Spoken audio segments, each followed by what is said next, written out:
Jonathan, also known as BD from BlenderDude.com, back with another video today. We are continuing our comparison of the OmniBlend 5, or the Omni 5 as it is known, made by the JTC company. We're comparing it with the more popular high-performance blenders on the market today, such as the Vitamix and the Blendtec. If you watched my previous video, we introduced the Omni 5 and pointed out similarities and differences in the blender to both the Vitamix and Blendtec, and then we did a performance test. We made a frozen fruit smoothie in the Omni and then did one in the Vitamix as well and compared them.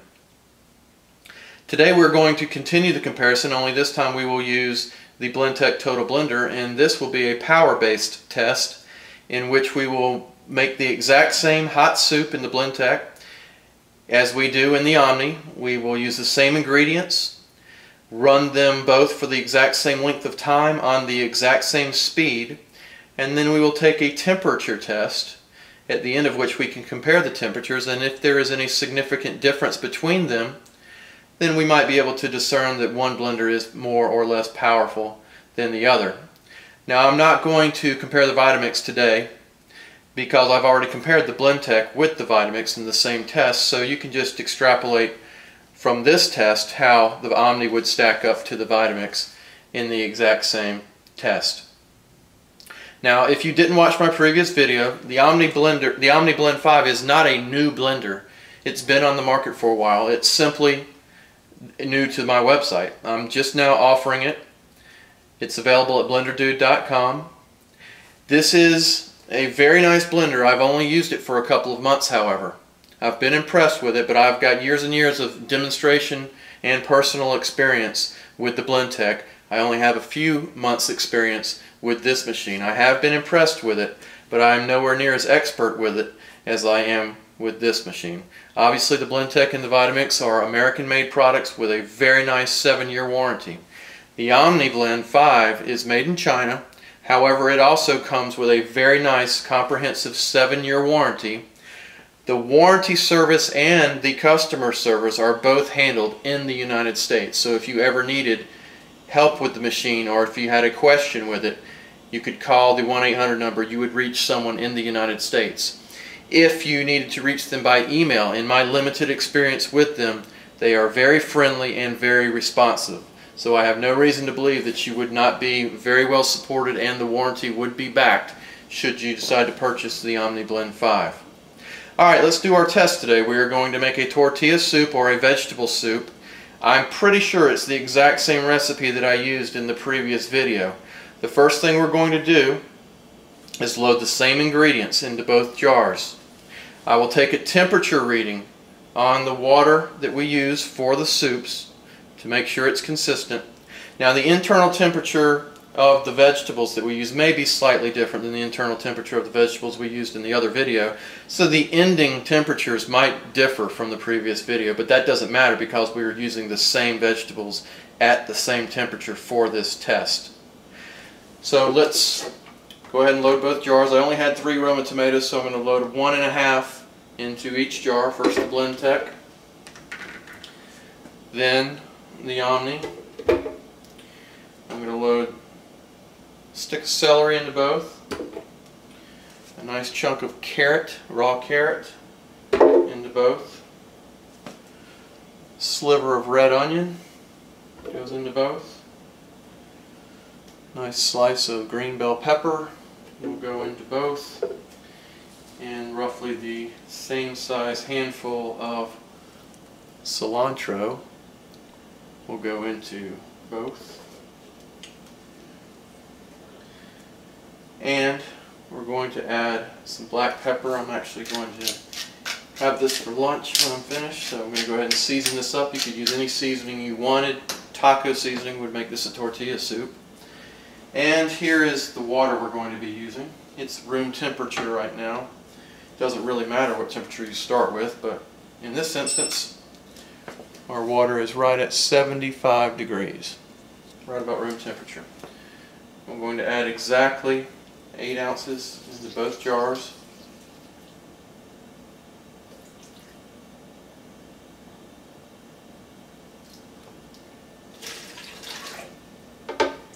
Now this is a completely arbitrary test. I could run this for any length of time, anywhere from 45 seconds up to 5 minutes if I wanted to.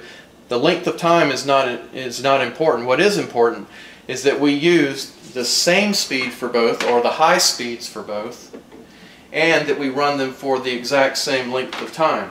Now if you watched my previous video, I showed you that the Omni comes with what they call a mixing rod. It's very similar to the tamper you would get if you purchased a Vitamix. I don't know that I will need it, but I'm going to use it if I need to because it comes with the machine. There's no reason not to.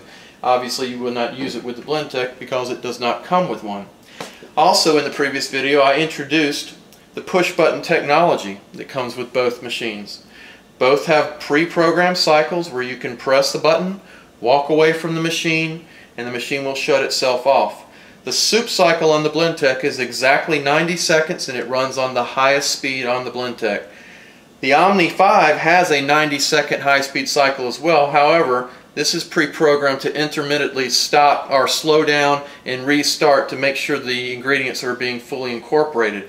And because of that feature on the pre-programmed cycle, we're not going to use it on this test. We're going to use the high speed, and I will time it for exactly 3 minutes.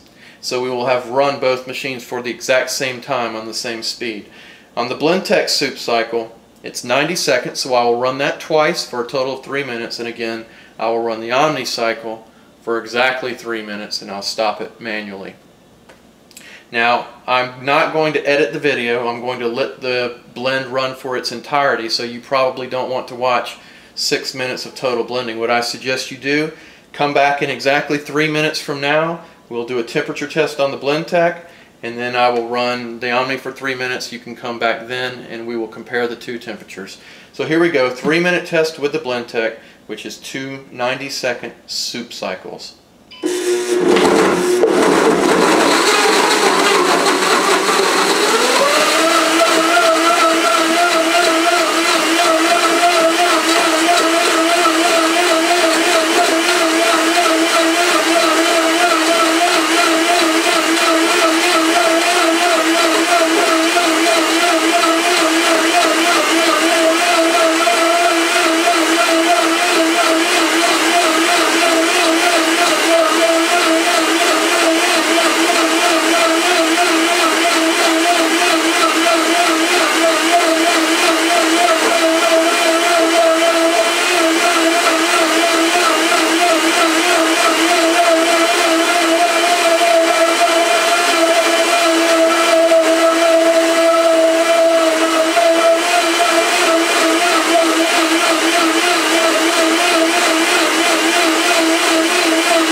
Okay, there's 3 minutes on the high speed with the Blendtec. You can see the soup's nice and hot.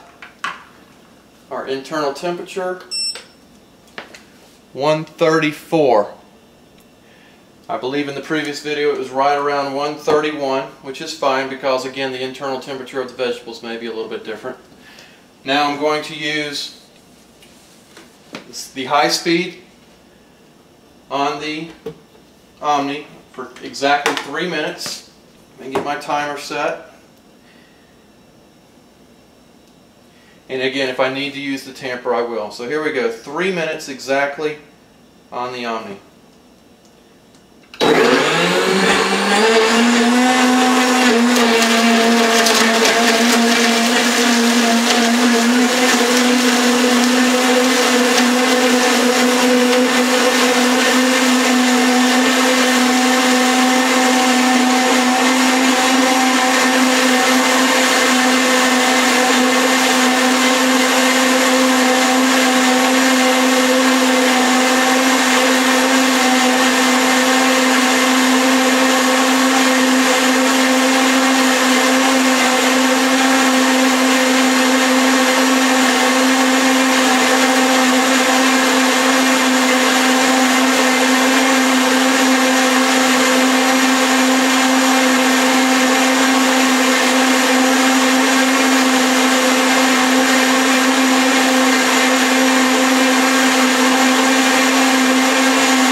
Okay, there's 3 minutes on the Omni, steaming as well, and the internal temperature is 102. Again, we started at right around 75, so it's pretty apparent that the Blendtec in this test is a slightly stronger machine. However, as you can tell, the Omni Vive does rapidly increase the temperature of your soups. And if I were to let this run another minute or so, obviously the temperature would increase. You're probably never going to want to get much higher than 117, 118 degrees anyways in making your soups. Otherwise you start rapidly deteriorating the nutrient value of those soups. But again, the Omni 5 was a final temperature of right around 102. The Blendtec was right around 134. You can read a full detailed review of both of these blenders on my website, blenderdude.com. If you have any questions about either machine or the Vitamix machine line, don't hesitate to contact me at bd@blenderdude.com. Until the next video, this is Jonathan, aka BD, also known as BD from BlenderDude.com, back with another video today. We are continuing our comparison of the OmniBlend 5, or the Omni 5 as it is known, made by the JTC company. We're comparing it with the more popular high-performance blenders on the market today, such as the Vitamix and the Blendtec. If you watched my previous video, we introduced the Omni 5 and pointed out similarities and differences in the blender to both the Vitamix and Blendtec, and then we did a performance test. We made a frozen fruit smoothie in the Omni and then did one in the Vitamix as well and compared them. Today we're going to continue the comparison, only this time we will use the Blendtec Total Blender, and this will be a power-based test in which we will make the exact same hot soup in the Blendtec as we do in the Omni. We will use the same ingredients, run them both for the exact same length of time on the exact same speed, and then we will take a temperature test at the end of which we can compare the temperatures, and if there is any significant difference between them, then we might be able to discern that one blender is more or less powerful than the other. Now, I'm not going to compare the Vitamix today because I've already compared the Blendtec with the Vitamix in the same test, so you can just extrapolate from this test how the Omni would stack up to the Vitamix in the exact same